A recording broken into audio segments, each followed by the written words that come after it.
I've been listening to Edwin Sifuna, that is the senator of Nairobi County, the way he has been speaking, or the way he was speaking, and I've really asked myself a lot of questions. That is it really true that William Ruto is trying to put his CSS into trouble, especially the new CSS? Because as it stands right now, there are a lot of things that need to be done and needs to be put in order by this CSS together with the Senate and the Parliament, but they are not in order. Like yesterday, John Mbadi, that is the CS of Treasury, was supposed to go and have a session at the Senate. He was being waited by the senators and he failed to attend simply because there was an emergency meeting at the State House by Ruto together with all the CSS.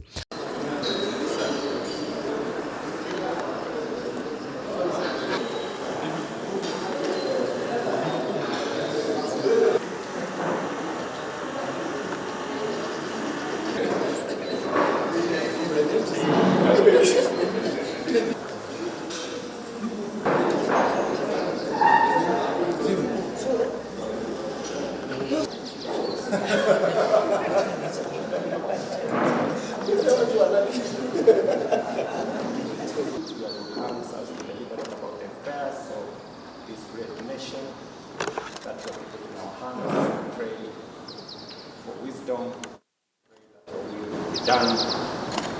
Help us, Heavenly Father, to make the right decisions for our country. We pray over our nation, for the people of Kenya, the children of Kenya. Thank you for the many blessings that you have bestowed on us.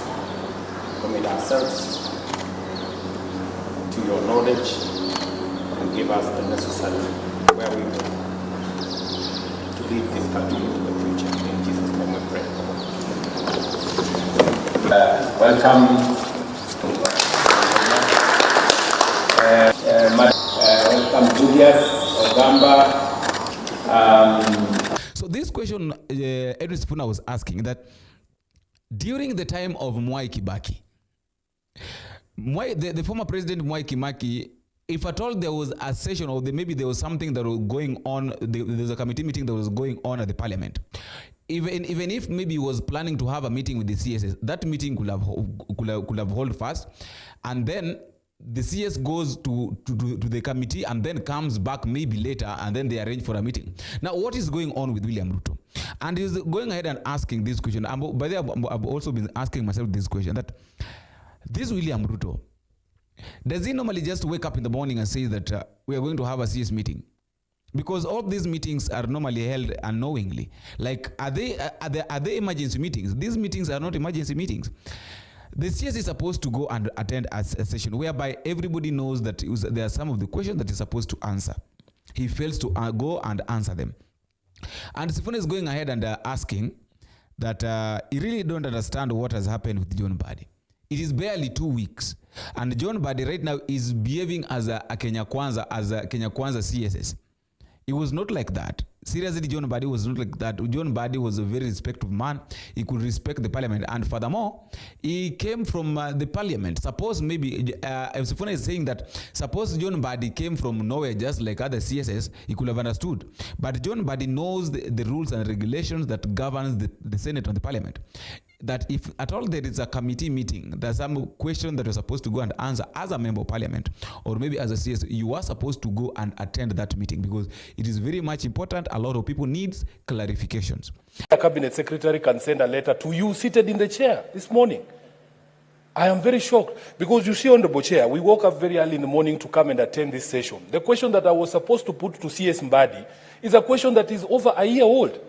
It has taken him less than 2 weeks to become a proper Kenya Kwanza cabinet secretary who has no respect for this house. Honorable Chair, we cannot allow this because we want to engage with these CSS. He cannot tell us, and I have heard in this house before, people saying that when Kibaki was president, if there was a matter before parliament and another one before State House, the precedent was that you come and attend to the matters in the house first. I want to tell John Mbadi that this is unacceptable. This is unacceptable, totally unacceptable, when he has to show respect for this house. And in fact, it is worse that he was a member of parliament. If he had just been plucked from the wilderness like some of the other people I see, maybe we would excuse him. But he is a member of parliament. He has even finished 2 weeks. Honorable Chair, this is unacceptable. Respect for this house. And as of yesterday, there was already communication that he had confirmed he was going to come. Kwani these State House meetings just spring up on people like it is a surprise party. Honorable Chair, this is unacceptable. At the very minimum, he should have written yesterday and said he was not going to be able to make it. We have also other business to attend. Honorable John Mbadi must be called to order. This is not the John Mbadi I knew. I don't know what they have done to him. He used to respect Parliament. Sorry. Now, under that Edwin Sifuna's statement, a lot of people, some people are saying that, are arguing that Edwin Sifuna is bitter because he was not taken. He's bitter with John Mbadi or Pio Wandai because they were taken and he was left. And that is why he's asking those questions is very much arrogant like that. But I have a different opinion. This is what Edwin Sifuna is supposed to do. You know, we can't, you know, Edwin Sifuna can't keep quiet simply because if he speaks, people will say that he's against these guys. This is what he has been doing, and all of us knows who Edwin Sifuna is. Edwin Sifuna will question you no matter who you are.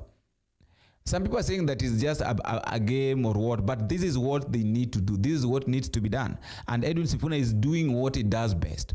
So let us stop this argument that Edwin Sifuna is just bitter because he was not given that position. He wanted to be one of the CSS, but he was not given that opportunity. Suppose he was given that opportunity to become the CSS, who could have been the SG of ODM. And I told you just in the previous time that ODM also needed someone who is strong to maintain it as the CS. So let us stop this argument. Let us stop accusing Edwin Sifuna every now and then. Even the things that we also know how they need to run.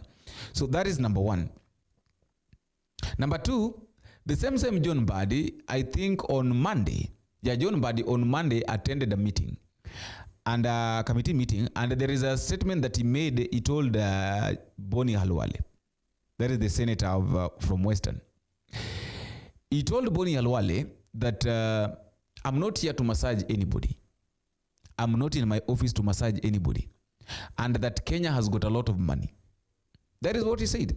That in Kenya there is a lot of money. There is a lot of money in Kenya. And this money is being squandered, is being used by the government, by the people in the offices. It is being misused how? Like you find that over the weekend, a member of parliament, a senator, or a governor, or any other government official is using the vehicle that is being fueled by the government, by the taxpayers' money, to loiter around, to move around, doing nothing. Yet we know very well that is the day that maybe these people need to rest. So he's trying to say that there is money. He also goes ahead and says that this issue of teas in the offices and all this should stop. So suppose all these things stops, then I think we can have money. But Honorable Senator Boni, it is true that Kenya has money, but if you look at the figures that we have, then that money is not there. But we must do something. We must do something to realize our full potential. And that is why we are taking these initiatives to target the tax collector, target expenditure, so that we can mop up more resources. But that will be immediate and long term. What of the in the long term? What of the immediate term? The immediate term, we are not sure whether we'll realize all these savings, whether we'll realize money, because the process of automation takes time. Even KRA reforms will take time. So what do we do? And that is why I am calling for the support of this committee as the new CS at the Treasury. In terms of massaging egos, Honorable Boni, you will agree with me. It is also not my duty. I didn't come to this office to massage anybody's ego. So we are not doing this maybe to make some people happy. No. We want to make sure that we do the right things. We must make sure that we do what, if we are successful, as I believe we will, then this country, it will be very comfortable for us to live in this country, because we will get services. My concluding remarks. I wanted to give you your concluding remarks just shortly after members do their remarks. I just wanted to say something maybe about this. Overall, Honorable Senators, I just want to plead with you that, yes, I know cutting 20 billion could be a lot to the counties, but why can't we cut it and tell counties that this 20 billion can be found? We can get it from some of the budget lines which accommodates a lot of wastages. We have done it at the national government level. We are cutting hospitality, some even to 100%. We have. Partitioning is no longer there of offices. We have reduced most of these budget lines recurrent to 50%. I believe counties can also do it. And if all the 47 counties, by the way, senators, if you just take a pen and a paper and get the budget lines, take the budget of counties, 47 counties, the last year, and look at the recurrent expenditure, the lines that we're talking about, hospitality, transport, domestic, foreign, all these things, taking tea in the offices, fuel for vehicles, which you see they are running all over, even weekends. If you just take a pen and reduce those lines for the 47 counties, I'm sure you'll get more than 20 billion. I have two things to say. The first thing that I would like to say is that we have no problem. Okay, we have got that bigger problem with bad governance. But again, we also have two problems. Our biggest problems are over-taxation and this public debt, paying this debt. Now, I have a question to ask. How can you pay money that you don't know when it was borrowed, you don't know how much was borrowed, you don't know what it has done, yet you're being involved during the payment? This money that during the time that it was being borrowed, you are not involved. Like I have a scenario, I have a friend of mine. Let me just bring you this story and to understand it better with this debt that we're supposed to pay. I have a friend of mine who was talking, my Kinyozi guy. So this guy was telling me a story. Let me just bring it to you that I have been having a problem with my wife. And I was like, what is the problem? He told me that the wife decided to go and borrow money. So the wife has been borrowing money from different people. So that scenario whereby you have got a lot of people, you have got debt of a lot of people. So you borrow from one person to pay the other one. So it was like this lady was borrowing money without telling me. He borrowed a lot of money without telling me how much it was, without even telling me that he was borrowing money. What he was going to do with this money, I never knew. I did not know. I've never known up to this point. So it reached a point that this lady's now behavior started changing because everybody's on her neck. Everybody wants the money to be paid. So the guy, that is when now the guy came to realize after a lot of people were calling him, asking him about the money. So, you know, the guy was being involved after the lady had been borrowing money without telling him that he's borrowing money. Without even telling him that there is a project that he's doing. Are you seeing? So this is now the situation that we are in Kenya right now. The government is borrowing money without telling us how much is being borrowed, without telling us when is borrowing, without telling us what is going to do with this money. And then at the end of the day, we are expected to pay this money back. Like, tell me how we're going to pay the China's money, the money from China, yet we've not even seen how much it has done. So that is where we are right now.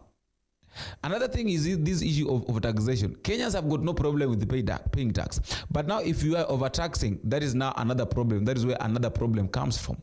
You cannot keep on overtaxing. You cannot keep on taxing people every now and then. After all, guys, that is all I have for today. Let me also know what you think at the comment section. But just a reminder, if you're in for the first time, please don't forget to click the subscribe button. You can also like, share, and drop me a comment and tell me what to think and where you are watching us from. As I normally say, the feedback is normally the key thing in informal communication. And not fail to appreciate those who have been giving us support, because without support, this channel cannot grow and cannot be where it is as now. Until we meet again, I've been your host, Boniface Awino. Bye-bye.